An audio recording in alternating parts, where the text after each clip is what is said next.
Hi అండి. నేను మీ కుప్పలి Srinivas. April 12వ తేదీన 'నాన్న మళ్ళీ రావా' అనేటువంటి చిత్రం రిలీజ్ అయితుంది. మంచి సందేశాత్మకమైనటువంటి చిత్రం.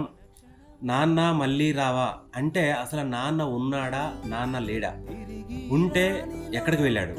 అసలు లేకపోతే ఏమైంది? ఆ పిల్లలు మళ్ళీ నాన్న మళ్ళీ రావా అని ఎందుకు అనుకుంటున్నారు?